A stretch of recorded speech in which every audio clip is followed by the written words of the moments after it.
Olá, bem-vindo a mais um vídeo. Desculpa, cara, na verdade eu vou trabalhar ainda enquanto eu gravo esse vídeo. Mas é interessante como que Deus ele é bom para comigo, porque sempre quando tem um assunto em pauta, sempre não, mas boa parte das vezes, quando eu tenho um assunto em pauta, eu tô lendo um livro e tem exatamente a resposta que eu preciso. Interessantemente, que um rapaz, alguém comentou num vídeo meu, né? Os católicos adulteraram a Bíblia. E o cara falou assim: você não serve nem para exegeta. É interessante como que o vídeo nem estava tratando de exegese e o cara vem falar coisas que não tem nada a ver. Mas vamos lá. Os católicos realmente adulteraram a Bíblia? Realmente adulteraram a Bíblia? Bom, para responder essa seguinte pergunta, coisa que eu já fiz lá no outro grupo, eu aconselho a vocês a lerem um livro chamado God Has Preserved His Taste, Wilbur Pickering, né, 2015, deixa eu ver aqui a edição que foi publicado esse livro aqui. Esse livro aqui ele foi publicado em... Nem tem a data dele aqui, mas ele é bem recente, é um livro bem recente, 2015, 2016, alguma coisa assim, né? Mas vamos lá. God has his preserved taste, né? God has preserved his taste.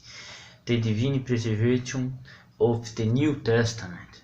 Wilbur Pickering, THM, PhD. É interessante que eu não sou um especialista em inglês, não sou um especialista em crítica textual, mas esse cara é. O Wilbur Pickering é.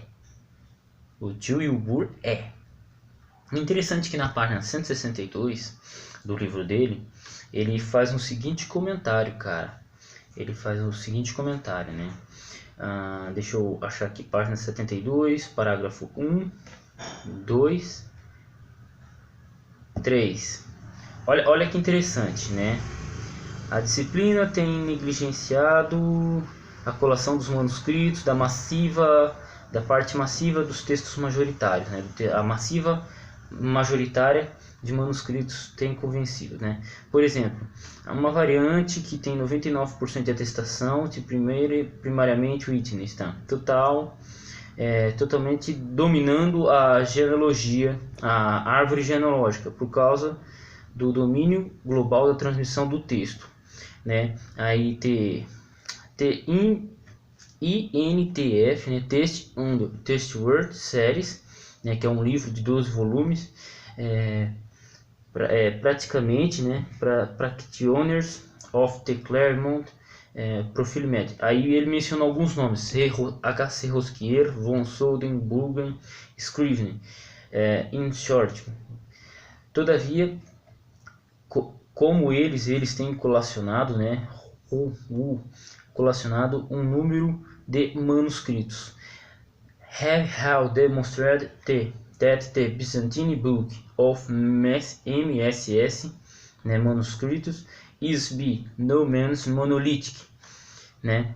There are numbers of streams and revolutes recall the which posited 24 groups within the Byzantine Book, with 170, né, 17 subgroups.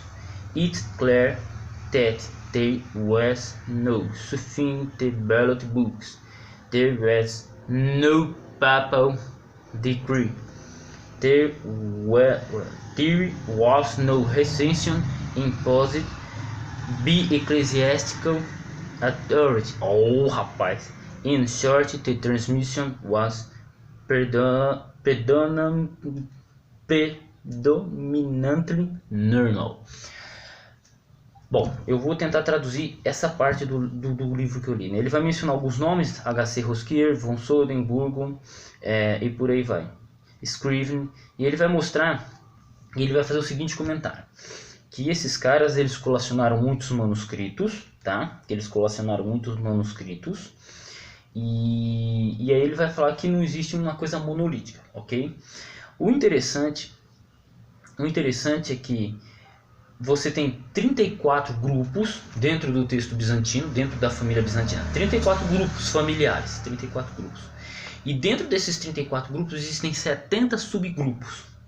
E isso mostra, ó, aqui ele até menciona aqui, ó, isto fica claro, né, que não existiu um decreto papal sobre o Novo Testamento. Por quê?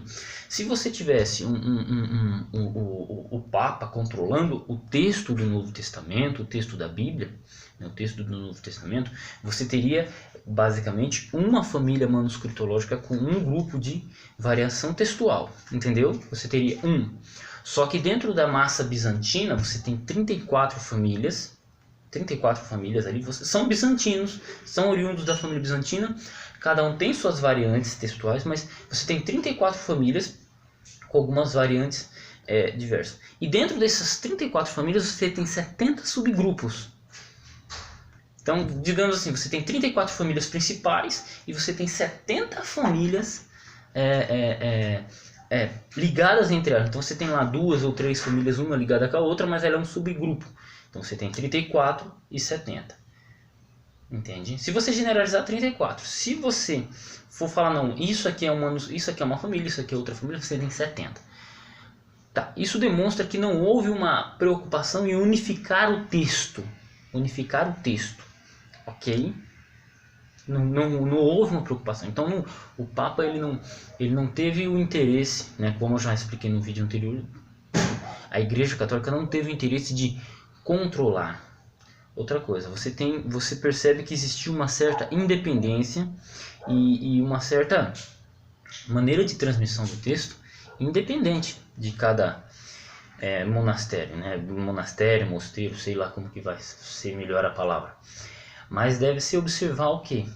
Se você tem 34 famílias na região bizantina, delas 70, então você tem que observar que não houve um controle eclesiástico tão grande sobre o texto.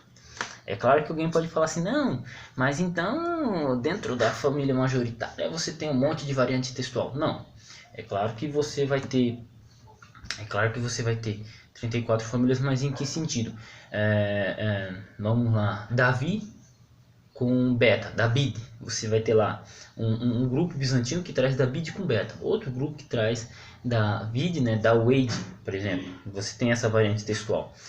Você tem aí, vamos dizer que uma família traga uma região ali bizantina traga David com B, com Beta, e outra com Y. Então, mas as duas são Davi, né? Então você tem essa, vamos dizer, essa variante textual. Então uma mostra que a família veio de um lado e outra de outra família, mas ambas são Davi, tá? Então assim, eu estou usando um exemplo, só para ilustrar, só para ilustração. Devo colocar aqui aspas, só para ilustração. Mas ainda assim seria um texto bizantino, basicamente. Então o que acontece? É só o cara pegar o mínimo, pegar qualquer livro de crítica textual, ou pegar pelo menos específico esse, onde que traz um capítulo que explica exatamente por que o Novo Testamento não foi adulterado pelos católicos. Porque a base de evidência manuscritológica demonstra isso. Tá? Então você pode acusar a Igreja Católica de qualquer outra coisa, menos de adulterar o texto do Novo Testamento. Ok? Fique com Deus, Deus abençoe seus estudos, e fica a dica aí. Fica a dica desse livro aqui, God Has Preserved His Text. Logo ele vai estar sendo traduzido para o português, né? Ele está sendo traduzido para o português por um amigo meu chamado Freitas, né? Que está trabalhando em conjunto com o Wilbur Pickering. E eu acho que esse aqui vai ser um bom livro sobre a questão do texto majoritário. Eu vou gravar um vídeo sobre o assunto aí depois, ok? Fiquem com Deus, Deus abençoe seus estudos e até o próximo vídeo.